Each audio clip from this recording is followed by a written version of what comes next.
লাগাতার বৃষ্টিতে বেঁধেছে বিপত্তি। জমিতে জমছে জল। জমিতে জল জমায় সবজি চাষের ফলন মার খাওয়ার আশঙ্কা দানা বেঁধেছে। কিছুতেই জমি থেকে নামছে না জল। জল থই থই মাঠে সবজির গোড়া ক্ষতিগ্রস্ত হচ্ছে। দক্ষিণ 24 পরগনার কুলতলি, পাথর প্রতিমা সহ বিভিন্ন জায়গার জমি জলমগ্ন থাকায় কৃষকরা বড়সড় আর্থিক ক্ষতির মুখে পড়ার আশঙ্কা করছেন। মনে করা হচ্ছে কিছু ফসল মাঠেই মারা যেতে পারে, তাতে বাড়তে পারে সবজির দাম। এমনিতেই বাজারে সবজির দাম বেড়ে গেছে। গত সপ্তাহে কেজি প্রতি পটলের দাম ছিল 25 টাকা।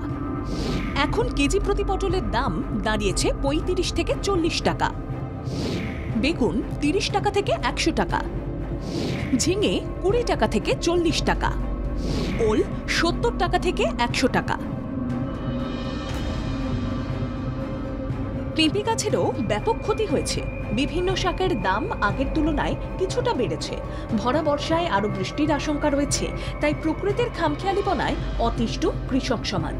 বিক্রেতারা বলছেন কৃষিজাত জিনিসের দামের ওঠানামা করছে। চালান মারফতে যে সবজিগুলো আসছে সেগুলোর দাম একটু বেশি, আর যেগুলো চাষি যেগুলো বিক্রি করছে ডাইরেক্ট সেগুলোর দাম একটু কম।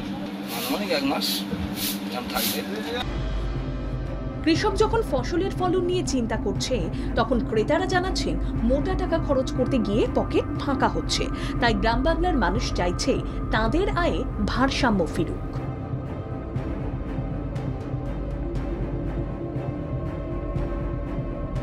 বাবলু প্রামাণিকের রিপোর্ট, বাংলা জাগো।